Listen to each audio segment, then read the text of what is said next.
Hey guys, welcome back to another episode of Art and Recap. I'm your artist Faye, and today we are reading chapter 182 until 186 of Lord of the Mysteries. Chapter 182, Wanderer Klein.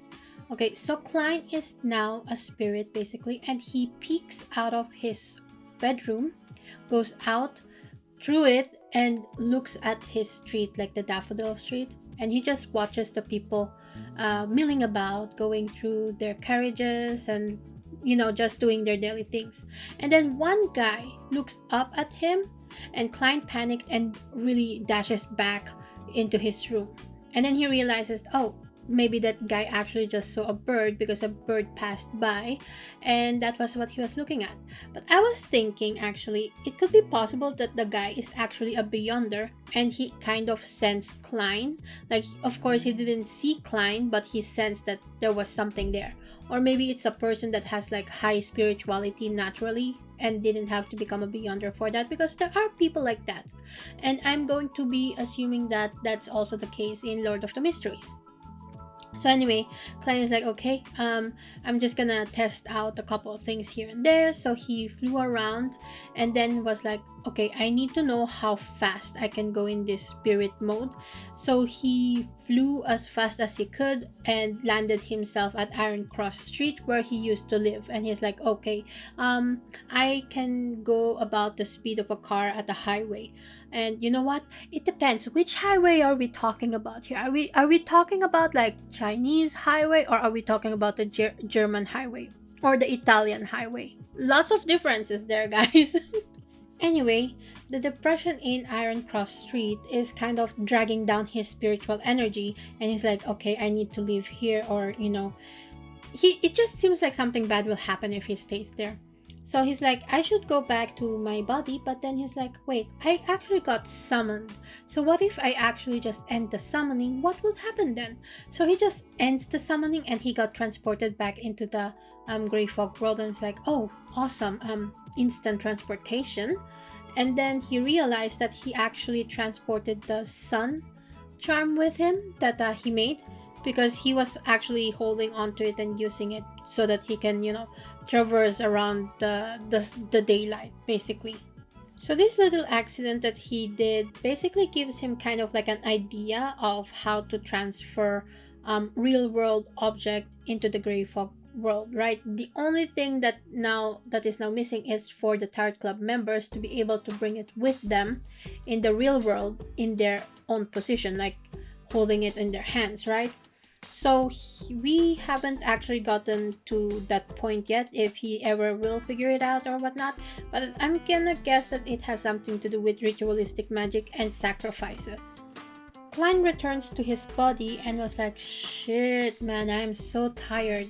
It's too bad that I can't actually, use this to check out all of the red chimneys, because he gets tired so easily when he's doing this, and it's like there's no point in doing that. Actually, it's about the same thing as if I do what he's doing now. But here's the thing, Klein, here's one thing that you're not thinking of, and that is the cost.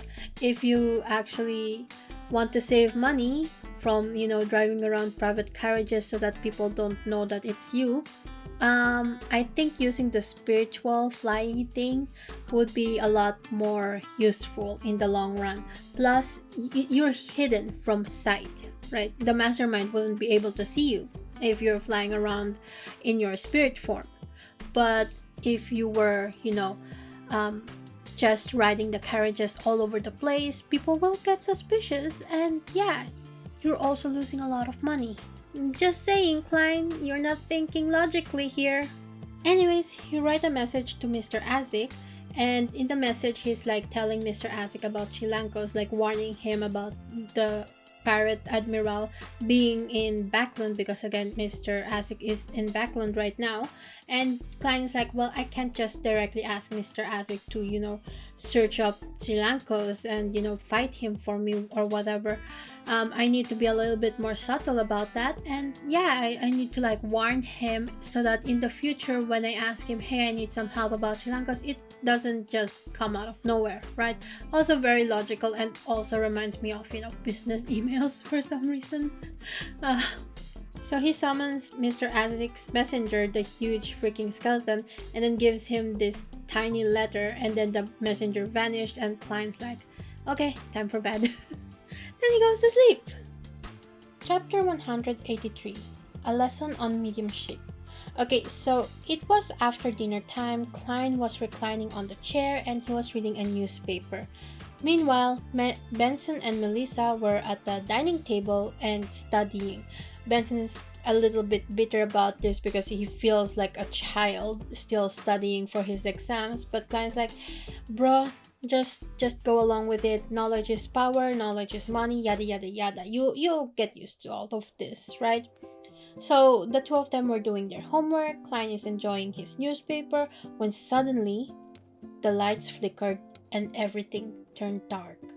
So Benson and Melissa looked up and was like, what the fuck is going on? Melissa stands up to check up on the lanterns that they have. The lamps. Why do they have lanterns in their house? The lamps. Klein also wanted to check up on the lamps, right? He looked towards them but then stopped when he suddenly felt something touch his arm. And here's the thing, Klein is alone in the living room. He's the only person there and he's like, what the fuck just touched my arm? So he activated his spirit vision and was about to pull out a revolver or whatever shenanigan he needs to protect himself when he saw an actual arm touching his. So he's like, what the hell? So he's like about to attack and basically blow his cover when suddenly the arm pulled out a letter and presented it to Klein. And he's like, oh wait, it's a messenger from Miss Daly. So yeah, Madame Daly, you gave Klein a fright, but I'm pretty sure she knows that. She probably actually told this ghost messenger thing to do this to Klein as a small prank, you know? It just seems like her. So Klein grabs the letter and quickly hid it under all the newspaper at the coffee table. And Melissa was like, this is so strange. There's nothing wrong with the lamps. And then suddenly the lights went back on the moment Klein, had the letter and hid it. And yeah, she's like, so weird. And then Klein's like, yeah, right. So Melissa went back to the table to continue her studies, and Klein subtly took out the letter from the newspapers and hid it in the newspaper he was reading already. So I don't actually know why Klein didn't just put the letter in between the newspaper that he already had. It was a little bit strange. So he did that and started reading Madame Daly's letter.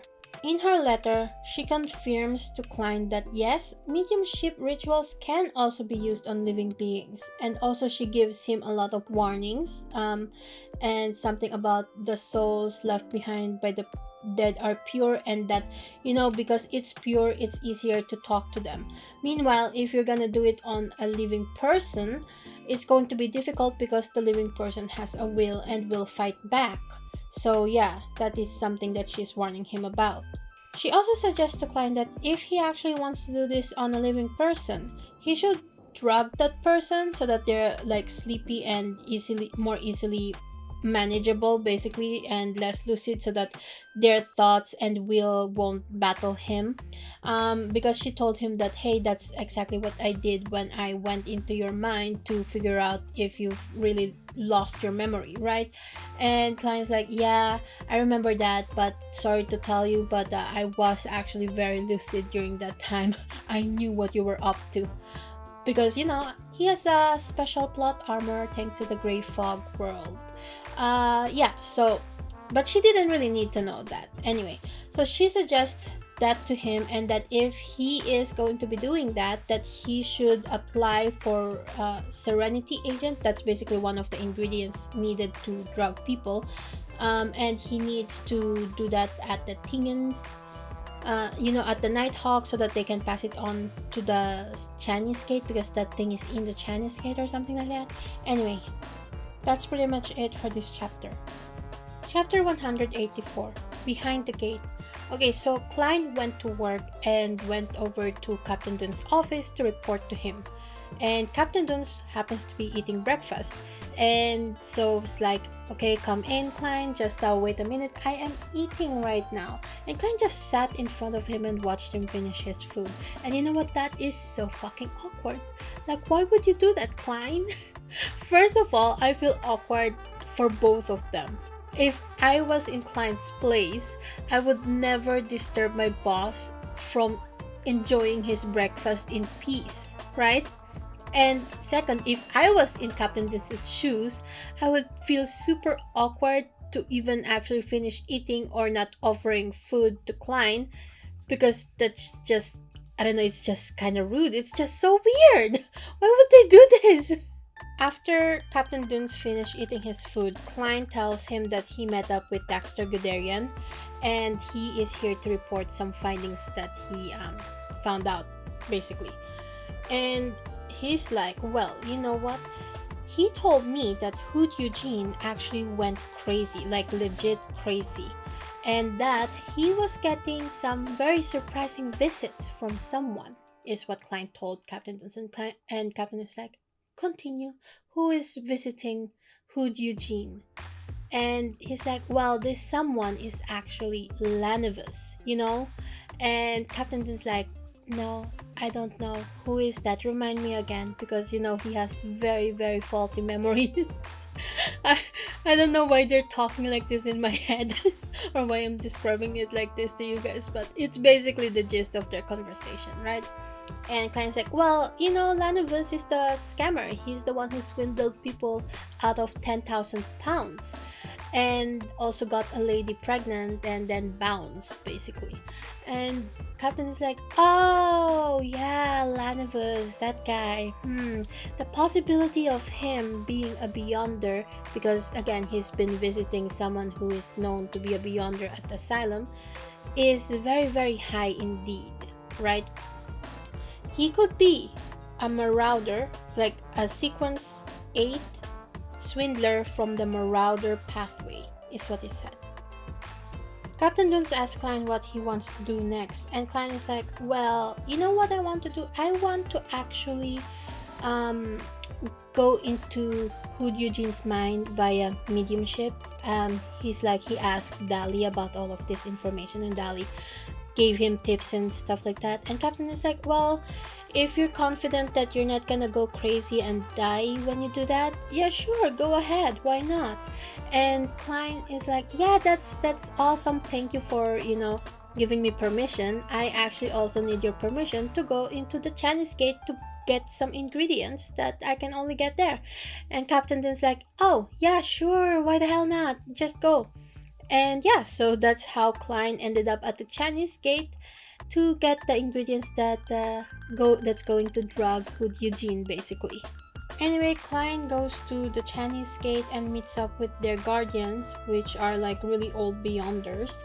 And I was wondering if old Neil didn't go bonkers, didn't lose control, if he would have become one of these people guarding the Chinese gate in the future.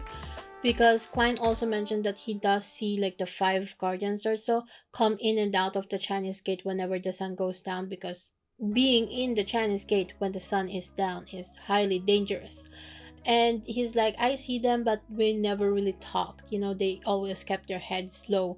And yeah, this is like the first time he's actually ever contacted them, like talked to one of them. And yeah, and it was for business.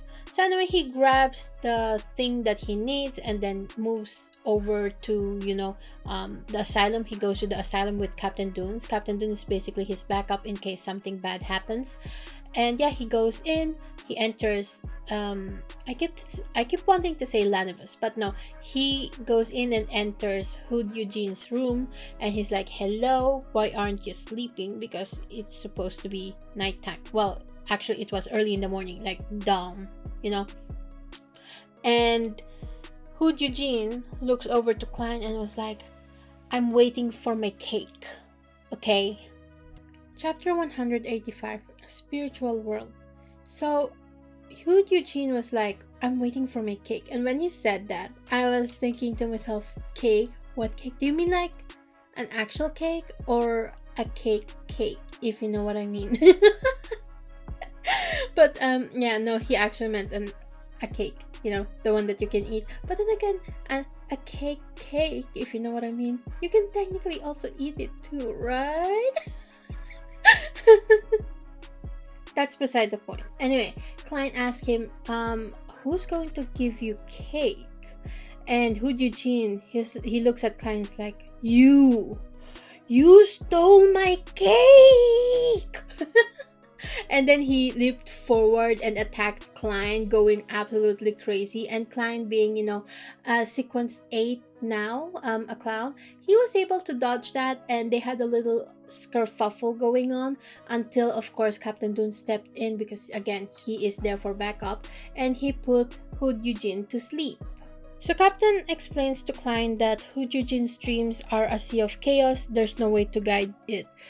And then Klein starts doing the ritual things that he needs to, get inside Hood Eugene's mind, while Captain kinda calms Hood Eugene down. So that when Hood Eugene, I keep saying Hood Eugene, so when Eugene wakes up, he's calm and he's just like looking blankly at Klein. And Klein plays the tarot card with him, like he asked Hood Eugene, to pull out the tarot card, and the tarot card that he pulled out was the Hanged Man. Here's the thing, when I was reading this, I was thinking, okay, he's probably going to explain what the Hanged Man means, right? And I was very much disappointed to find out that no, it was just, Hood Eugene pulled it out, it was the Hanged Man, and then we move on to Klein doing the ritual, basically, to get into his mind, the mediumship. So here's what I had googled when I asked Google to what the Hanged Man in the tarot card represents. So apparently, the Hanged Man represents a period of voluntary suspension, surrender, and gaining a new perspective. So I think that would have been a little bit of an interesting tidbit of information to add into the story, because the tarot cards do mean a lot of things. And I know that the Hanged Man is like, we're going to be seeing it because of the donghua, so it's kind of like a spoiler here. But yeah, I don't know, it's like a weird way to segue into that section later on in the future, once we actually see the Hanged Man in Hood Eugene's dreams, right? Because again, I think an explanation would have been nice. Anyway, once Klein is in Hood Eugene's dreams, he actually started interrogating him about Lanivus. He asked him, why did Lanivus look for you? What's his goal?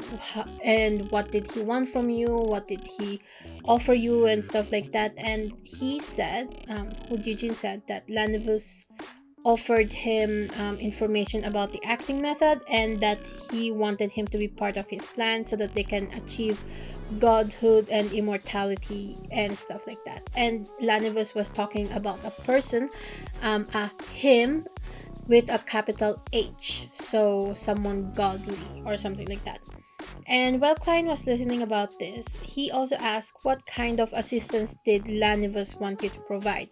And here's the thing, is it possible that Hood Eugene is the one that actually made Lanivus's wife, or wife to be, the pregnant woman, the crazy one, the one that he was the one that actually made her crazy for him? And because I remember someone in the comment section of the reaction video saying that there was a psychiatrist or something that actually helped Lanivus. So I'm betting that it's actually him.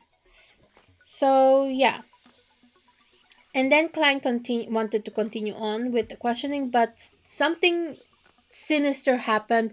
Some sort of altar started appearing out of nowhere, and a hanged figure that seemed to be hanging on a cross started appearing. And at that point, he knew that he fucked up. He needs to leave and escape this world.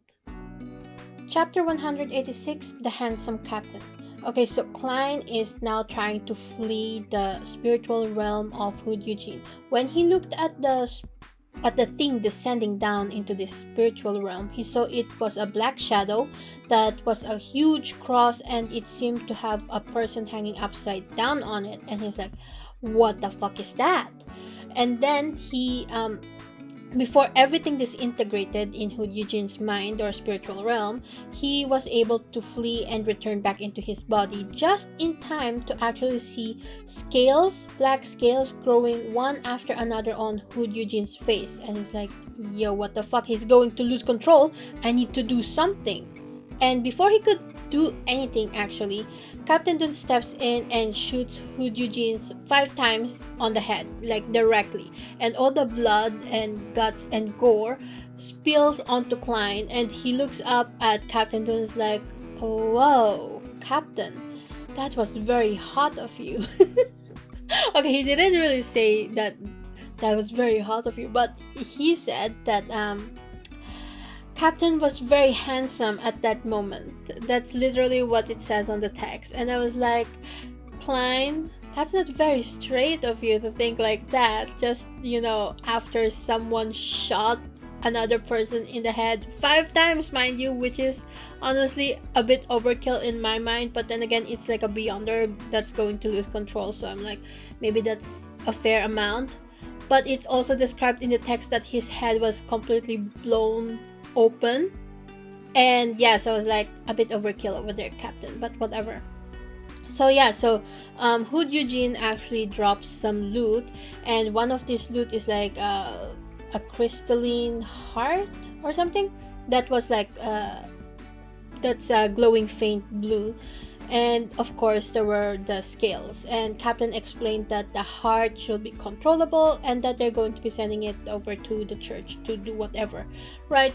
But the black scales, on the other hand, well, they can still be used for making demon hunting bullets, for example, and stuff like that. So they are still usable. And it dawned on Klein that Hood Eugene actually turned into a real monster because he dropped loot, right? So once you are a Beyonder that lost control, you are classified as a monster, and your body and everything else becomes ingredients for whatever Beyonders need for God knows what, right?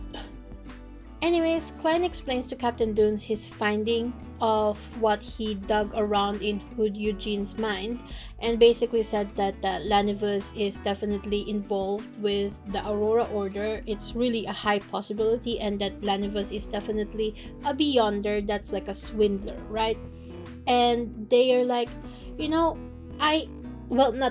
Klein's like, I was wondering, Captain, is it actually possible that Lanivus is actually Mr. Z? The guy that he, that the other guy that that he killed that one time at the library that he hunted down, was sending a letter to, from the Aurora Order, if Lanivus is actually Mr. Z or Z, whatever. And Captain Dune is like, no, that's not possible. And you know what? I was also thinking that's not possible because we know that Lanivus is highly likely to be L, Mr. L. His codename is L. Because back a couple chapters ago, we had a talk with Dexter Guderian and how he was chatting with Hood Eugene, and Hood Eugene explained that he was having visits from a Mr. L or whatever. Something along those lines, right? And I theorized back then that the L that they were talking about is actually the letter L, not EL, like what the guy was saying, because again, it's just so highly likely that it's a letter instead of a name, right? Yeah, so that is my theory that Lanivus is Mr. L, because first and foremost, his name Lanivus starts with an L, and also it's like a loser, starts with a loser. So yeah, that is my theory. And also Captain tells him that no, that is not possible. Probably highly unlikely, but they are going to reinvestigate Lanivus's case, and they're going to work together with the mandated punishers, because the mandated punishers got his case, right? And they are also going to start working with the machinery hive mind to open this case again, and basically to, research some more, help around, yada yada yada. And Captain was telling all of these plans to Klein while they were in the asylum. And I was thinking to myself, Captain, you might be in a private room with a dead beyonder, but you are at the asylum, and the asylum is like the hub for, the psychology alchemist group. So I'm like, Captain, what are you doing? It's just sprouting around your plans for anyone to overhear.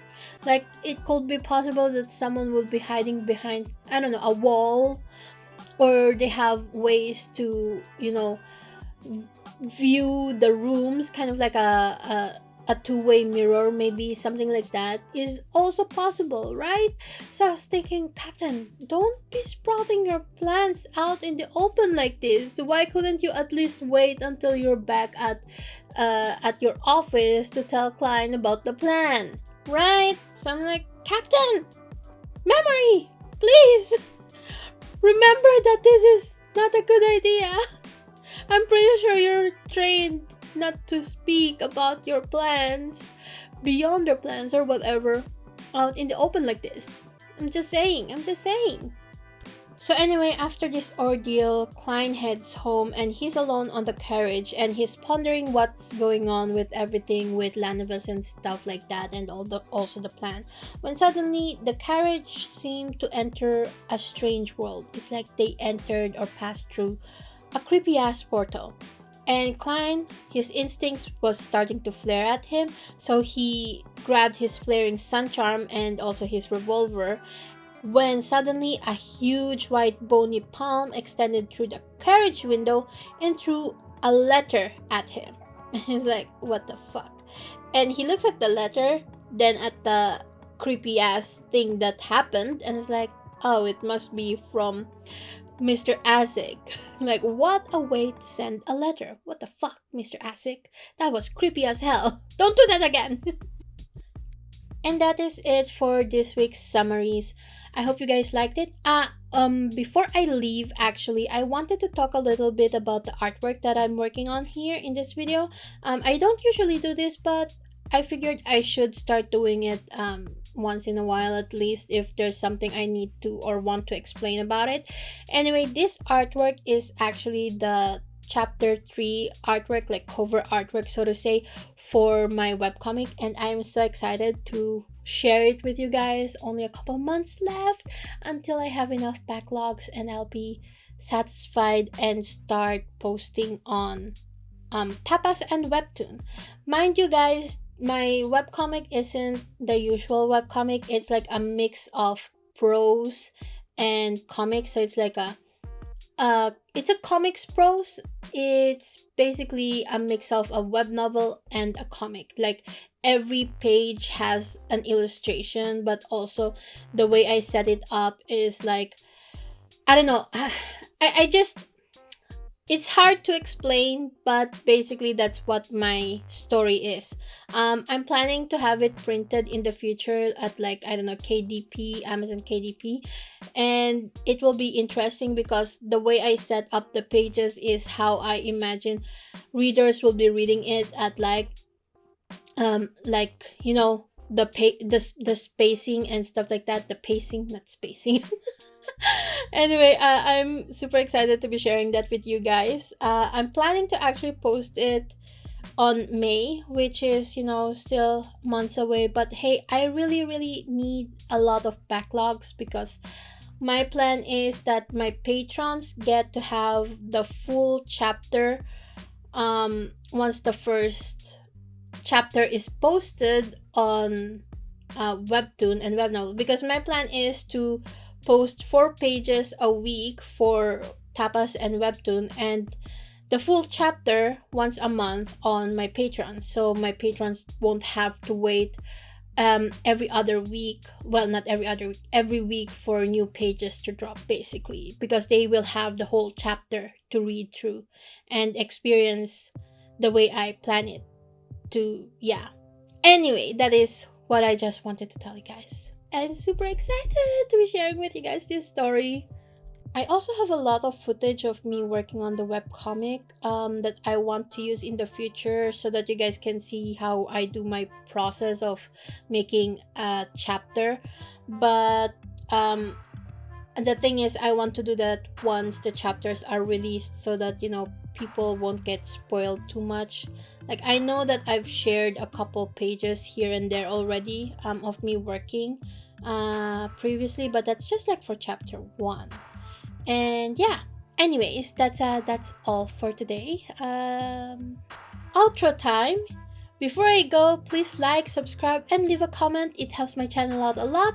My commissions are open and my Vision link is down in the description below. Check out my story Dreaming of Aurora if you have the time. And finally, thanks to my patrons Robert, Vonarek, and J. Volchevalitska for the support.